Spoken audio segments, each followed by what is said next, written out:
Okay, thank you very much, Chairman, for a nice introduction. Good afternoon, everyone. My name is Masoud Moshtaghi, and then today we will look to the experimental and simulation approaches and also new advances that we got related to the hydrogen embrittlement in additively manufactured metals. The point is, and also the question is, first is to see that how those alloys and those metals can be produced, and also after that, how we can deal with them to optimize them for hydrogen application.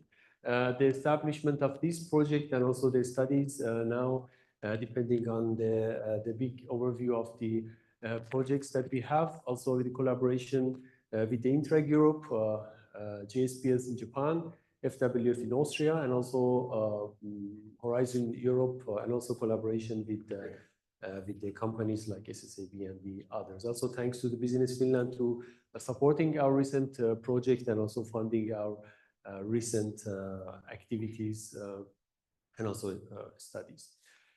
Then let's first look to our facilities and also what we developed recently. In LUT, we have two different robots recently installed for wire arc additive manufacturing, and then we could be able to develop and optimize the parameters and also the different requirement for code writing for optimizing the parameters to reach to the different kinds of high quality products finally. And then also it contains that the mechanical testing and also combination of that with other things. And also related to laser additive manufacturing, also we established that there's also two robots for laser additive manufacturing, and also we could do this laser powder bed fusion methods with the variation of the different materials and also with different microstructure. And also it was also nice to see that also we are able to also print at very tiny metals that you can see here, the size of them are super small, and also to the very large scale components. Then here you can see the first impression that we have that from our metals, because the first question is related to the in-process heat treatment. While you see that here, the layer by layer deposition of the metal during the wire arc process, you can see that the second or third or the next layer can impose the new heat to the system, and also the former layers can be heat treated.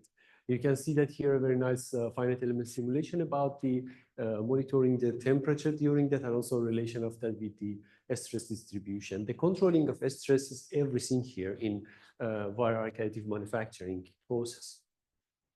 And then we could link that to the microstructure and also to the development of the proper features inside that.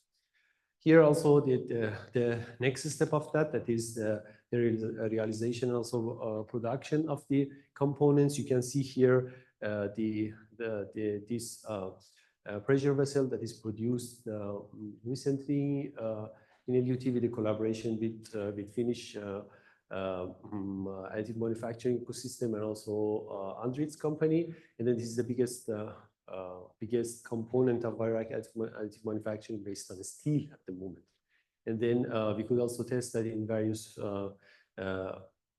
kind of stresses, and also we reached to a very pleasant result in this case. And then also, as I mentioned, the designing of the in-process heat treatment is very important. And then also we are monitoring the changes of the microstructure and also the defects during that.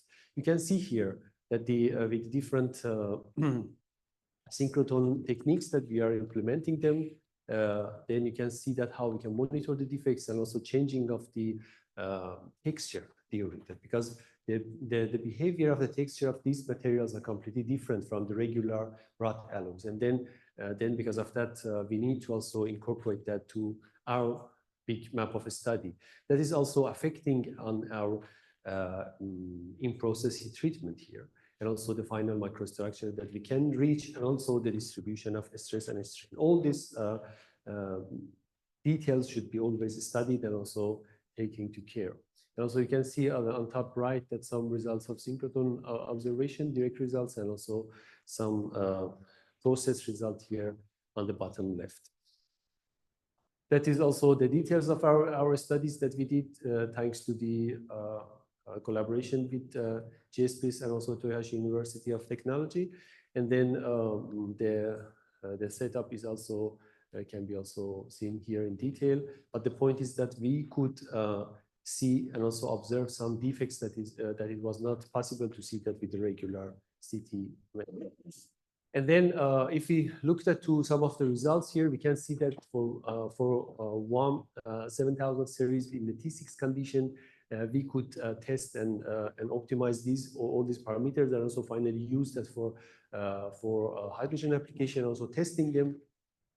This is the base comparison here for the rod specimen that you can see here. We have this coarse insoluble particles based on Fe here. That is some things that we could see them, but then when we observe that for the WAM specimen here, we could see that we have these interesting particles based on the copper. That is very important. But then that was not that much enough for us, because we are always curious about that, to see that what is happening in nanoscale. And then we a little bit see that into the nanoscale, and then when we compare them based on the APT, we could see that this a very beneficial distribution of the copper. Everyone knows that copper can be important and also beneficial for corrosion properties, and also including the hydrogen properties if we can exploit them very good. And here you can see them very good uniform distribution of these copper elements, and also the basis like that the copper can be based on this DFT calculation. We could reach to this conclusion that copper in this case can be beneficial for accommodating the hydrogen, and also based on the energy calculation, while other kind of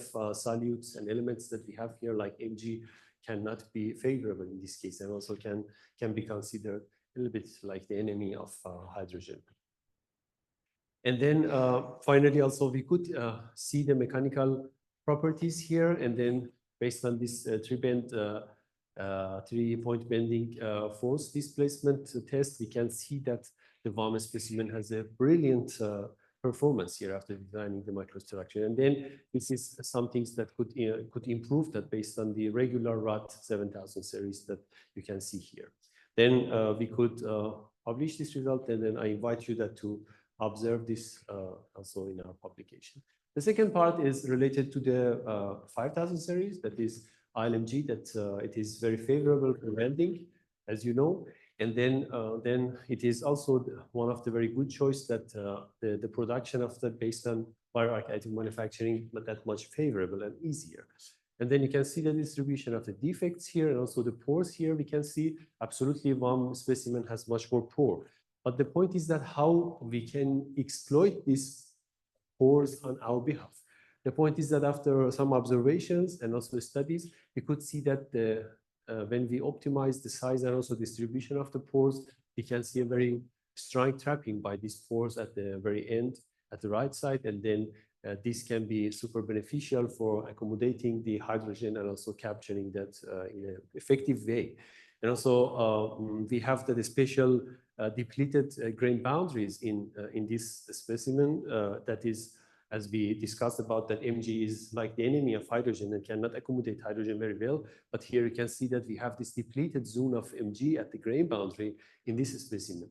And then after optimizing this procedure, and then finally we could see that the sensitivity at the grain boundary is reduced. And then this is also show and also prove this mechanical testing result that you can see here.